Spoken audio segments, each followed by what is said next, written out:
Boa noite a todos. Jesus já está conosco.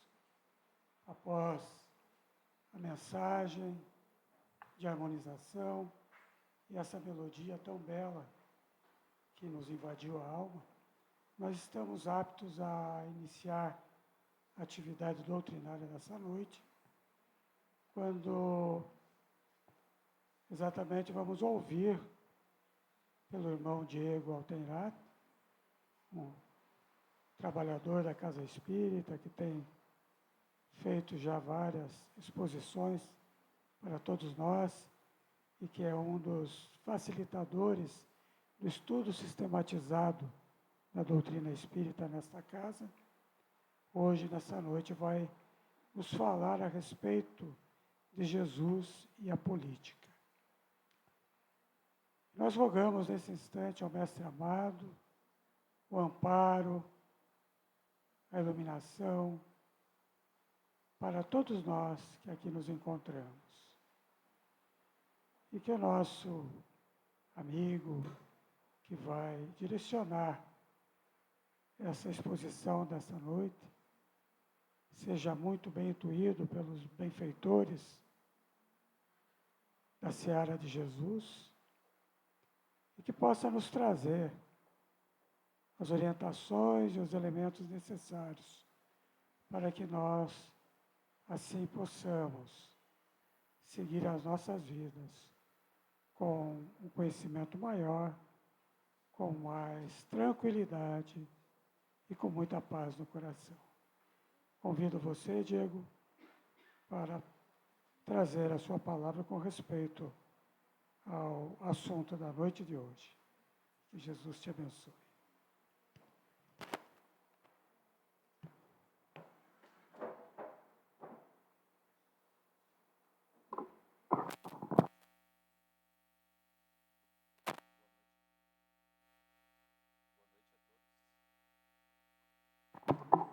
Agora deu. Sejam todos bem-vindos a esta Casa de Jesus. Momento espírita bem aconchegante para nos lembrarmos um pouco dos ensinamentos do Mestre. Hoje eu venho falar talvez de um tema diferente, que muitos possam se perguntar o que tem a ver política com o Espiritismo.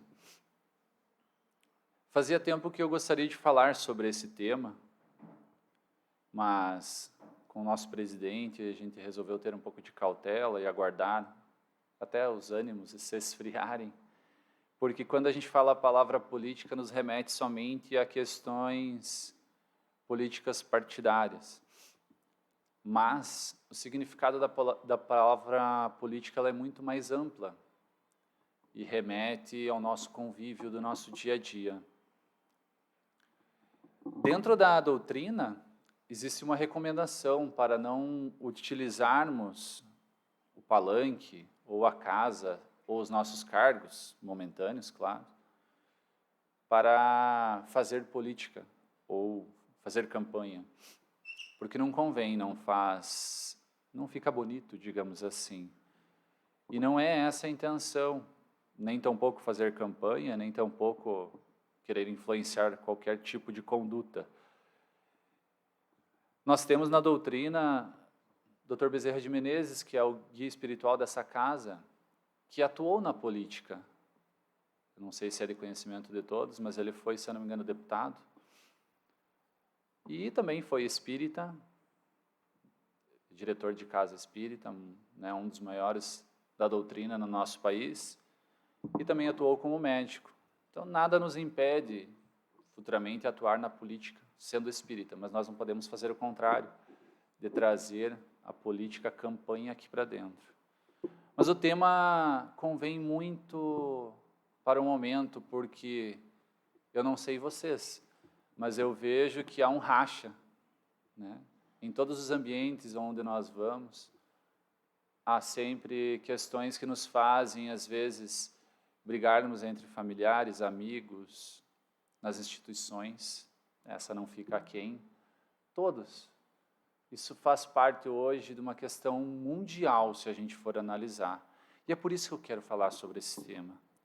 Eu vejo que se faz necessário porque Kardec nos recomenda não falar nada quando aquilo gere polêmica e não traga nada de benefício. Então é melhor, às vezes, nos calar. Porém, esse tema, às vezes, faz-se necessário refletir para compreender.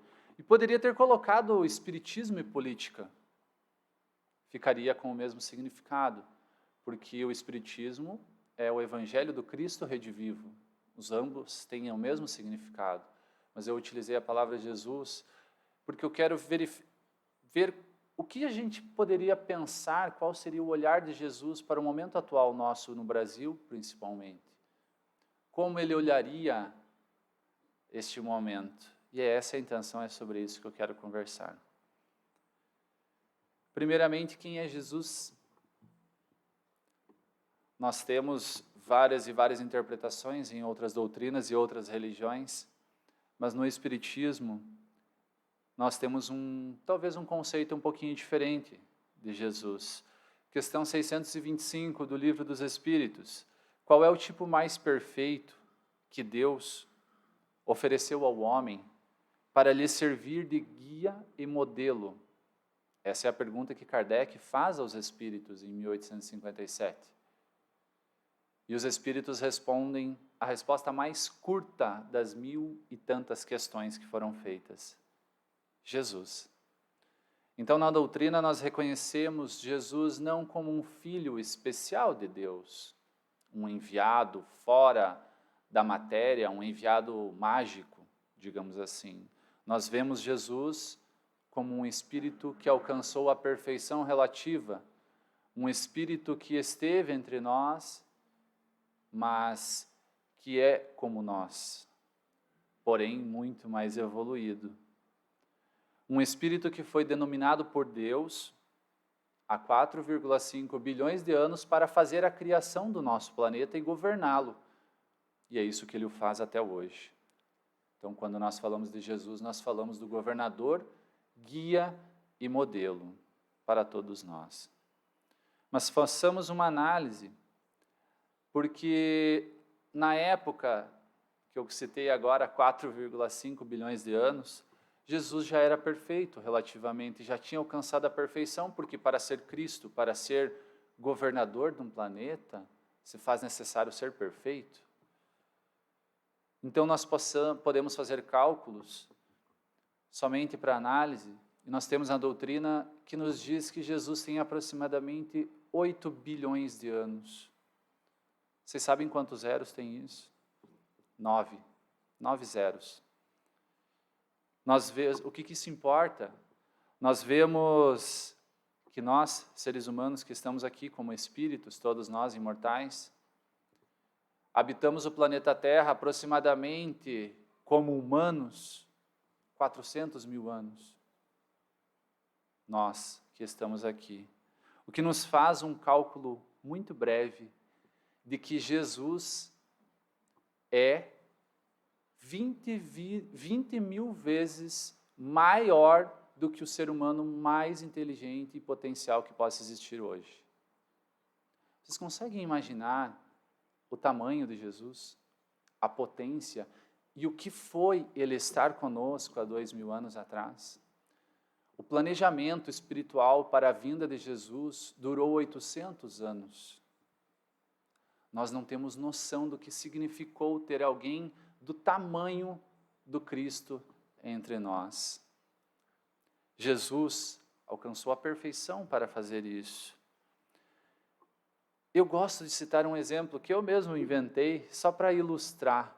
É a mesma coisa que se nós queimássemos esse foco que está aqui sobre nós e falássemos assim, eu vou trocar esse foco, mas vou colocar o sol. É mais ou menos isso que aconteceu quando Jesus esteve entre nós. Para ser perfeito, se faz necessário conhecer todas as matérias: economia, biologia, ciências, sociologia, tudo que vocês estudaram, já leram na escola ou até mesmo no nosso dia a dia. Para ser perfeito, se faz necessário ser nota 10 em tudo isso. Jesus já era naquela época. Agora vem a pergunta que não quer calar. Por que quando nós estamos em alguma aflição, seja ela qual for, dificuldade financeira, dificuldade política, dificuldade com os filhos, com o marido, que às vezes briga, discute, ou com a esposa, do mesmo jeito, porque quando a gente está com essas dificuldades, a gente não apela ao Cristo, já que Ele é perfeito? Por que nos momentos de dificuldade a gente se apega a outros seres que convivem como nós e talvez não possam nos dar a amplitude que o Mestre nos dá? Serve para uma análise, porque se Jesus era perfeito e continua sendo, Ele pode ser conectado através de qualquer meio, que nós já vou citar, para nos servir de auxílio para qualquer dúvida, inclusive quando passamos por momentos de dificuldade desse, como política. Jesus foi o maior político que teve entre nós, mas não político partidário, político no âmbito de se envolver nas dificuldades do povo. E o significado greco para a palavra política é muito maior do que partidária. É aquilo que nós fazemos no nosso dia a dia. Educar os nossos filhos é politizar, porque eles vão ser o futuro da nossa nação. Por isso que Jesus foi o maior político da nossa época. Por que não colocamos a nossa anteninha chamada glândula pineal, que nos faz meditar, orar, sintonizar com seres espirituais e encarnados nos momentos de dificuldade, para sintonizar ao Mestre? Já que Ele compreende tudo, é muito mais fácil. Nós podemos sintonizar com quem a gente quiser. É claro que requer um certo cuidado, um momento especial, mas isso a gente pode fazer através da oração que Ele mesmo nos ensinou. Um banho relaxante que, através das leis da física, a água purifica o nosso corpo físico, pode nos ajudar no momento de dificuldade para também alcançar as esferas superiores com uma meditação momentânea. Porque no banho, se eu medito no banho, eu alcanço a plenitude dos dois corpos, o físico e o espiritual. É uma simples ato do nosso dia a dia, mas que pode nos ajudar nos momentos de dificuldade. Pensamentos de momento podem estar sempre vindo do alto. No nosso dia a dia, a gente busca tantas referências e na política não é a mesma situação. Nos momentos que nós estamos para definir quem vai governar cidades, nosso prédio, a escola dos nossos filhos, o nosso estado, ou até mesmo o país, muitas vezes a gente sente dificuldade, não sabe o que fazer. O Mestre com certeza poderia nos intuir para esse momento. Temos sempre algo de bom para passar aos outros. E isso tem que sempre ficar claro, porque eu posso, sim, me espelhar, de repente, em políticos, em pessoas. Quando eu falo política, eu não falo só da política partidária. Eu quero me referir às pessoas de lideranças. Desde escolas, eu posso me espelhar em pessoas que nos representam em todos os âmbitos da sociedade. Mas essas pessoas não são falhas como nós? Se eu tenho uma referência em um político, que é um bom político, significa que ele é um bom educador? Significa que ele é um bom econômico? Significa que ele é um bom médico? Por que eu falo isso? Porque a gente tem o costume de buscar referências em pessoas para todos os tipos de situação. A gente precisa buscar referências de acordo com cada situação. E aí entra a doutrina espírita, Porque a doutrina espírita nos ensina a ter a fé raciocinada. O que significa fé raciocinada? Quando eu raciocínio para fazer as minhas análises, e não a fé fanática.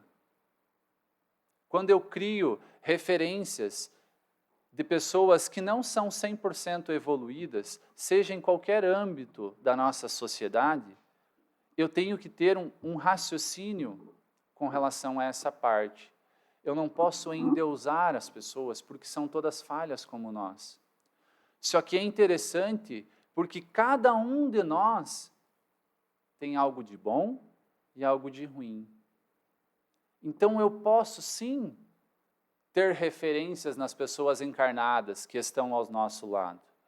Agora eu não posso ter referências com relação a 100% de todos os assuntos. E essa é uma das maiores falhas que a gente comete no nosso dia a dia. Todos nós somos falhos. Todos nós temos coisas boas e coisas ruins. Porém, eu não posso ser referência em todos os assuntos. Fé cega somente com o Cristo. Com o restante, a gente precisa ter fé raciocinada, interpretar, acolher e compreender o que cada um pode nos entregar com relação aos assuntos. Fé cega somente no Mestre. Como podemos comparar o Mestre? Muitos podem estar pensando, então, Diego, nós precisamos de políticos parecidos com o Mestre, espíritos superiores, para vir até nós governar o nosso planeta, porque eles não reencarnam para nos auxiliar nesse momento de dificuldade. Já que você está comentando que a gente não pode ter uma fé cega em nenhum tipo de ser reencarnante, já que todos nós temos no máximo 400 mil anos de experiência. Aí eu faço uma análise para todos vocês. Vamos fazer um exemplo. Criamos uma empresa. Começamos pequenos, porém precisamos de uma referência para essa empresa. Alguém que cuide dessa empresa. E aí a gente pensa, eu vou trazer uma referência para vocês, uma referência como administrador. Façamos o que eu acabei de falar e tenhamos fé raciocinada. Apenas como referência, não como pessoa, porque eu não o conheço, mas como administrador. Elon Musk. Uma boa referência. Vou contratar ele para a minha empresa. Ele vai topar? Nada contra a minha empresa que eu estou criando, mas olha a potência como administrador.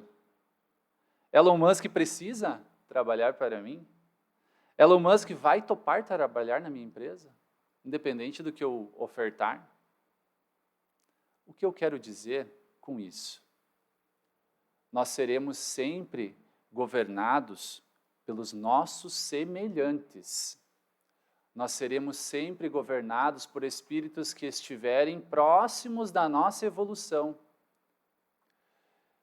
Livro de André Luiz, Libertação. Talvez o mais revelador de todos eles, sem pegar questões científicas. Capítulo 4. André Luiz estava com o seu instrutor Gúbio e o seu colega Hilário. Saíram de uma cidade espiritual, localizada nas esferas superiores, nosso lar, que vocês já devem ter visto o filme, e resolveram fazer uma viagem às cidades trevosas, que fisicamente se localizam abaixo da crosta. O famoso inferno citado por Dante e acolhido por algumas religiões. Fizeram uma visita nas cidades trevosas e estavam naquele momento de dificuldade que não tinha nem como respirar numa cidade trevosa. Porém, ela tinha um governante chamado Gregório. E André Luiz fala, quando ele descobre que aquele governante maltratava, era um espírito perverso, mas que mantinha, de repente, uma certa ordem naquele ambiente, do jeito dele, claro. Pergunta a Gúbio, o instrutor, por que Deus permite que alguém governe uma cidade trevosa e não coloca um anjo para governar. Gubbio responde, está no livro, e quem seria louco para colocar um anjo aqui? O que nos faz remeter que Jesus sempre nos dá a oportunidade de termos, como lideranças nossas, espíritos do mesmo escalão que o nosso. Porque o ensinamento é sempre recíproco. Não tem como colocar um anjo governando se nós não vamos compreender o seu método. Nós não matamos Jesus há 2000 anos atrás, com 3 anos que ele começou a ensinar? E Jesus era o espírito mais perfeito que tinha, que tem na Terra. Quer ver outro exemplo para a gente analisar? Eu saio com um carro e pego uma estrada talvez não tão trafegada, com poucos carros circulando, e de repente o carro estraga. É de noite e eu me pego numa situação difícil. E o que a gente faz no momento de dificuldade? Remete a Deus no momento de oração. Eu acho que todos vocês fariam isso, pelo menos eu faria. E no momento de oração a gente expande o nosso pensamento e sai uma onda mental do nosso cérebro que no mesmo formato de uma onda de Wi-Fi se expande no ambiente e impacta espíritos de maior escalão que devem estar passando por ali naquele momento ou que estão nas esferas superiores de acordo com a nossa potência. Isso que acontece na oração. Aí esses espíritos que recebem essa oração e falam, eu posso ajudar. E aí o que nós pensamos que vai acontecer? Que vai ser enviado um anjo, sim, Salabim, faça este carro funcionar para mim. Não é assim que a gente imagina que as orações vão funcionar para nós? E como que Deus age? Ele coloca um caminhoneiro que talvez se perca na rota e passe por nós para nos auxiliar. É assim que Deus age. Deus age dessa forma porque, nesse momento, se viesse um anjo e fizesse o carro funcionar, quem teria mérito apenas? O anjo, talvez.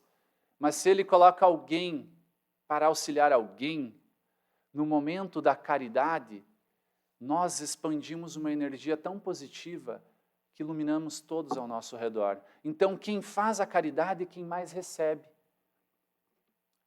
E naquele momento, ao invés de nós termos uma pessoa auxiliada, nós teremos 2, o que ajudou, o que foi ajudado. É assim que Deus age conosco.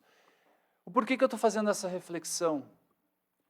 Porque nós sempre seremos governados politicamente, e eu me refiro novamente em todos os âmbitos, escolar, prédios, cidades, comissões de bairro, estados, governos gerais, sempre por pessoas e espíritos semelhantes a nós, porque o ensinamento tem que ser recíproco, todos nós temos que aprender juntos.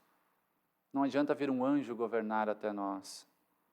E nós só teremos políticos em todos os âmbitos da sociedade melhores quando nós nos melhorarmos como indivíduos e nos envolvermos na política. Então nós precisaremos sempre estar melhorando para que tenhamos líderes melhores em todos os âmbitos. Mas muitos podem ainda se perguntar, mas Diego, tem momentos que nós não temos muita escolha. Tem momentos em que temos 2 opções apenas. E aqui o mestre pode fazer uma reflexão, porque se nós não temos espíritos perfeitos, superiores, para nos governar, todos nós temos sempre algo a dar e a melhorar e a ensinar alguém. Então, eu poderia comentar que o mestre nos diria para quem sabe encontrar aquele que mais siga os ensinamentos do Cristo.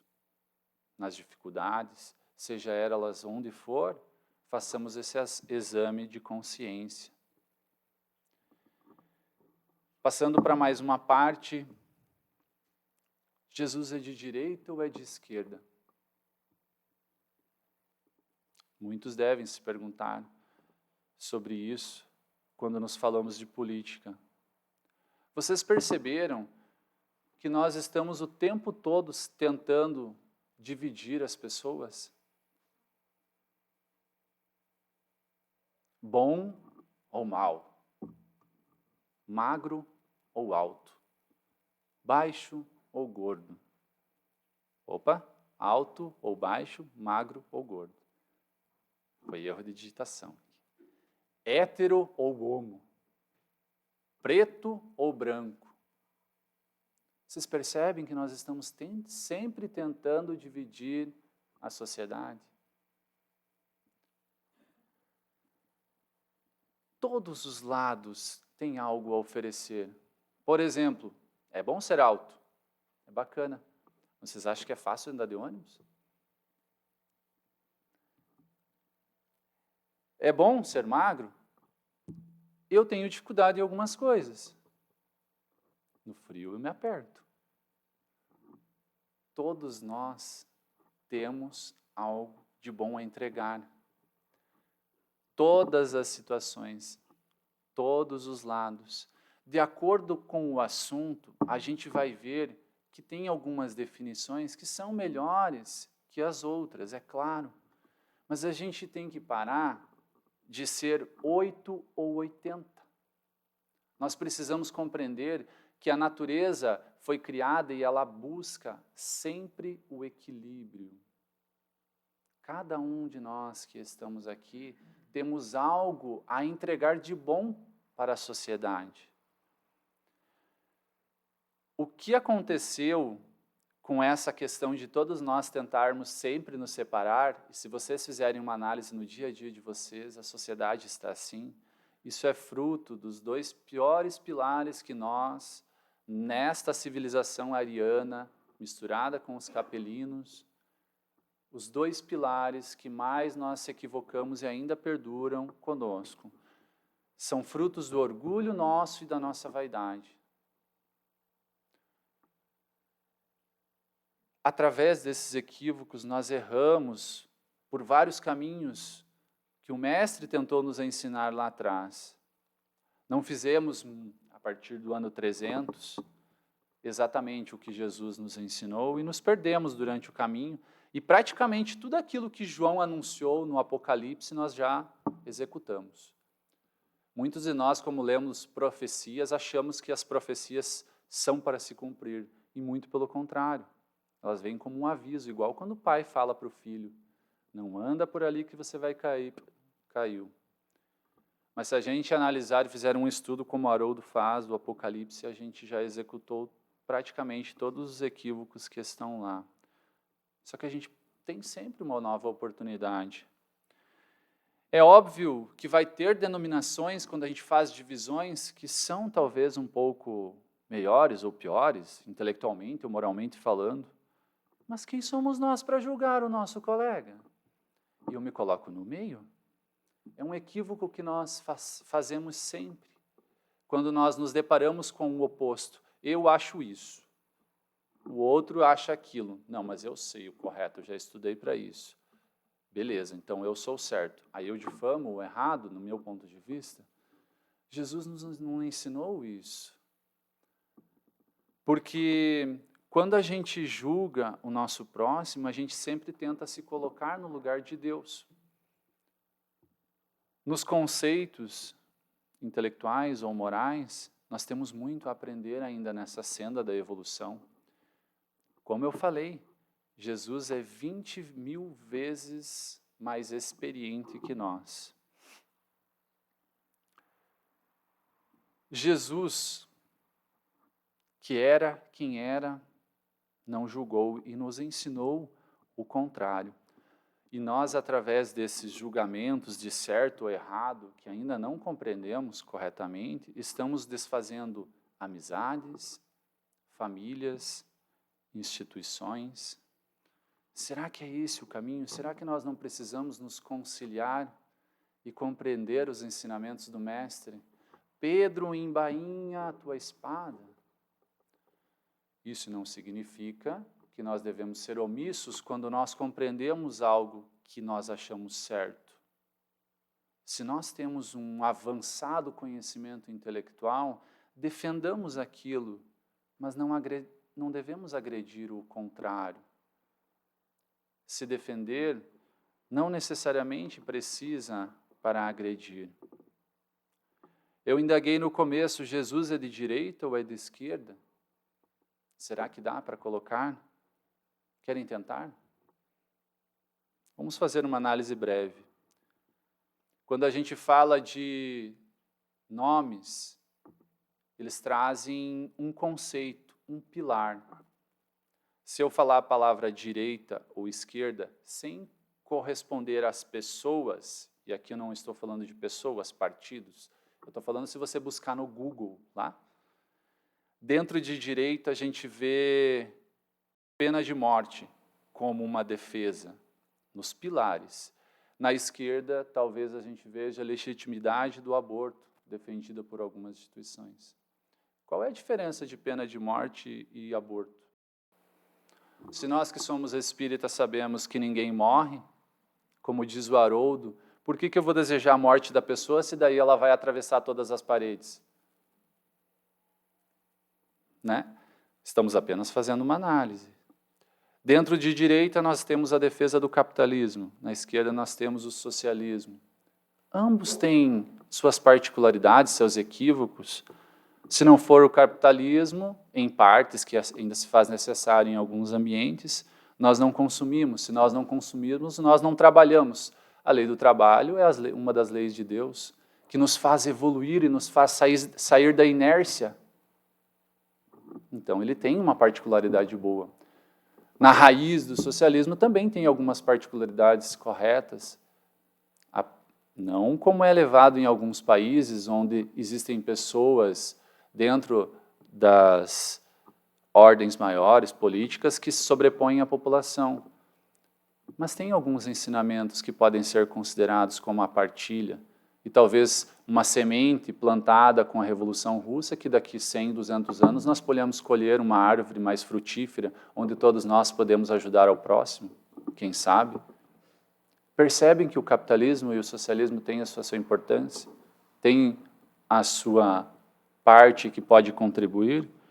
Se nós puxamos de direita na base, no pilar, nós temos liberalismo extremo. Na esquerda nós temos invasões. Qual delas está certo?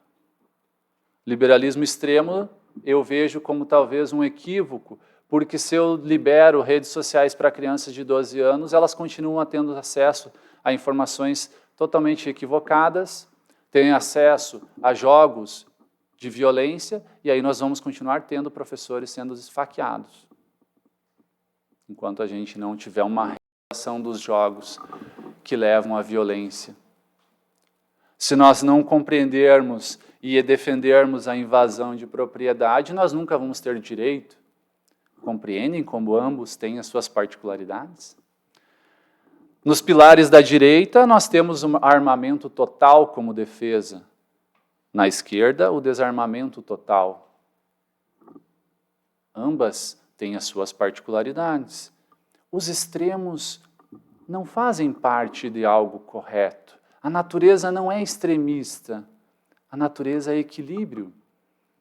Vocês percebem como não dá para colocar o Espiritismo, Jesus, de esquerda e nem de direita? Vocês conseguem perceber como as nossas definições que estão nos dicionários, elas não têm a sua perfeição como o mestre, que nós não podemos colocar o mestre no mesmo nível do nosso?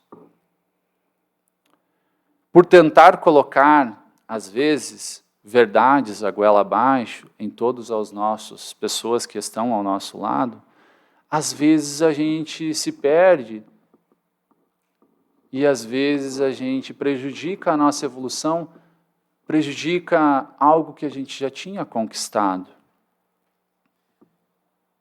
Como eu disse, sempre vai ter aquilo que é mais certo, que é o correto, conforme as leis de Deus. Nós precisamos sempre buscar defender o que é correto, não ser omisso. Jesus não foi omisso quando ele via as coisas sendo feitas erradas. Ele falava, mas ele não chegava e dava tapa nos outros. Eu estou certo. Tem uma diferença muito grande entre se defender e atacar. Uma corrente de pérola, que as mulheres todas, acredito eu, almejam ter, ela é linda. Eu vi esse exemplo no vídeo que o Sérgio passou para nós esses dias. Ela é muito linda, todas as mulheres acham delicadas, ela não deve pesar 100 gramas. Mas se eu der no rosto de alguém, ela vai machucar. E assim é as verdades do nosso dia a dia. Eu não posso pegar as verdades por ser conhecedor, talvez mais do que o meu colega, e simplesmente despejar no rosto dele. Porque isso vai doer, vai machucar. O mestre sempre pegou as verdades, com caridade, com calma, com paciência. E este é um convite que ele nos faz. Evitaríamos muitas discussões. Então, sejamos caridosos quando nós tiver ao nosso lado colegas e nós compreendermos mais do que ele. Para finalizar essa parte e entrar para a parte final, nós não podemos colocar nem Jesus e o Espiritismo, nem um dos ambos lados, porque, como diz Haroldo, nós não podemos fundamentar algo que já está fundamentado. Jesus, o Espiritismo, o Cristianismo, talvez não sejam de direita nem de esquerda, porque eles são de cima. Afinal, como Jesus agiria neste momento político mundial, nesta parte final da exposição?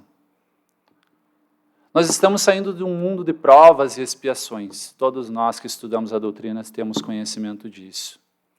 O planeta está se fechando o seu ciclo e nós precisamos avançar para continuar evoluindo junto com o planeta, para que estejamos em sintonia. Continuar nossa obra no bem, pois temos o reino dos céus prometido pelo Cristo se aproximando. E esse reino dos céus não será no céu, será aqui na terra, após a separação do joio e do trigo que ele nos prometeu. Quem estará nessa nova terra, neste mundo de regeneração? Quem será que ficará, que fará parte deste reino dos céus? Os aflitos, os pobres de espíritos, os puros de coração, os brandos e pacíficos e os misericordiosos. Coincidentemente, capítulos do Evangelho segundo o Espiritismo. Aqueles que insistem nas maldades, não os que cometem equívocos como nós, mas aqueles que orquestram e organizam o mal, com certeza serão convidados a não fazer parte mais desse planeta. Façamos um exemplo do mestre. Se nós tivéssemos 100 filhos e um se perdesse, nós olharíamos para o lado, eu tenho 99 filhos, tá bom? Não precisa correr atrás desse que se perdeu. Eu acho que quem é pai e mãe aqui não pensaria assim. Com certeza deixaria os 99 na mão de alguém que cuidaria bem e partiria em busca desse filho perdido. E quando achássemos, não comemoraríamos a vinda desse filho? Jesus age assim, porque nenhuma de suas ovelhas ele quer perder. E por que eu estou falando isso? Nós vemos através de uma das obras espíritas de Chico Xavier, que Jesus tem um plano para nós, para o nosso Brasil. Este plano vai muito além do que nós possamos perceber. Quando se fala em final de transição planetária, a gente percebe que é um final de um ciclo, mas que existem espíritos que ainda estão perdidos nas regiões trevosas e umbralinas no mundo espiritual, talvez décadas, centenas de anos. Só que Jesus não quer perder nenhuma das suas ovelhas. E o que ele está fazendo? Ele está dando uma última oportunidade para esses seus filhos. Filhos que estão reencarnando aproximadamente 20, 30 anos, que estão vindo com equívocos de moralidade. equívocos que estão dentro deles e estão reencarnando. Talvez por esses equívocos de compreensão que estão recebendo uma última oportunidade, estão tentando, através de todos os meios, nos mostrar coisas que vão contra aquilo que nós achamos correto, certo, moral. Muitos de vocês estão vendo isso nas mídias, em todos os lugares, com as nossas crianças, em próprias instituições. Espíritos que estão recebendo uma última oportunidade, mas que o Mestre precisa dar essa última oportunidade. Mas por que Jesus está fazendo isso? Por 2 motivos. O primeiro é porque ele precisa dar essa oportunidade. O segundo é porque esses espíritos estão abrindo portas largas. Portas que dizem, aqui pode tudo, aqui é tudo correto, no âmbito das artes, das músicas, de tudo que está ao nosso redor. Só que o principal ensinamento de Jesus é, nós, cristãos, vamos entrar por essas portas? Vamos seguir esses equívocos? E é isso que Jesus nos traz, essa grande reflexão neste final de transição planetária. Ele tem um projeto para o Brasil de ser o Evangelho redivivo, de ser, talvez aqui, a nova Arca de Noé. Eu não sei, a gente não sabe, porque os países estão se armando de uma potência tão grande, porque a gente não sabe o que pode acontecer. Em outras guerras, fugiram para o Brasil. Todos vocês sabem da colonização. Será que não pode acontecer o mesmo? Por que o Mestre reservou tantas benesses para nós brasileiros? Só que nós precisamos nos unir. Talvez receber esses espíritos que estão vindo como uma última oportunidade e que também estão se envolvendo na política, mas estão se envolvendo em todos os lugares. Num ato de compreensão e de caridade, mas não seguir, não cometer os mesmos equívocos que ele. Porque quando eu ajo em olho por olho, dente por dente, eu estou agindo igual à pessoa. Jesus nos ensinou a caridade, a compreensão, a afabilidade. Tentar sempre ter empatia quando pensam diferente de nós. E este é o maior desafio para nós cristãos, que estamos hoje neste país lindo e maravilhoso. Nós não podemos nos dividir. Nós temos um projeto muito maior. Nós temos um projeto muito maior dado pelo Cristo. E nós, espíritas, por sermos não melhores, mas por termos acesso a verdades que muitos ainda fecham os olhos, nós temos um compromisso maior com este projeto do Cristo. Nós precisamos abraçar os nossos semelhantes, compreender que na política, na nossa família, no nosso dia a dia, vai ter pessoas pensando diferente de nós. Mas Jesus lá atrás nos ensinou como nos portar. E este é o maior desafio que fica para todos nós, principalmente nós cristãos. Empatia e uma tentativa de nos erguermos perante as dificuldades que estão apenas começando. Tende a piorar, porque esses espíritos estão ficando cada vez mais velhos e vão tentar modificar, mas eles não vieram com este propósito, eles vieram para dar certo. Só que nós também não precisamos dar errado. Eu gostaria de finalizar com isso. Chega de teoria, vamos vivenciar o Evangelho do Cristo, vamos vivenciar aquilo que Ele nos ensinou. Não pense que eu estou aqui pregando como alguém superior, isso serve para mim, que já cometi muitos equívocos perante esse assunto política. Mas eu acho que nós temos sempre uma oportunidade de melhorar e compreender esse grande desafio que nos cerca como cristãos. Obrigado a todos. Peço que todos nós jamais esqueçamos as dificuldades que o Mestre passou na sua pregação E quando nós tivermos dificuldades no nosso dia a dia, seja ela política ou não, qualquer dificuldade, o que o Cristo faria em meu lugar? Obrigado a todos. Fiquem todos com o Mestre Jesus.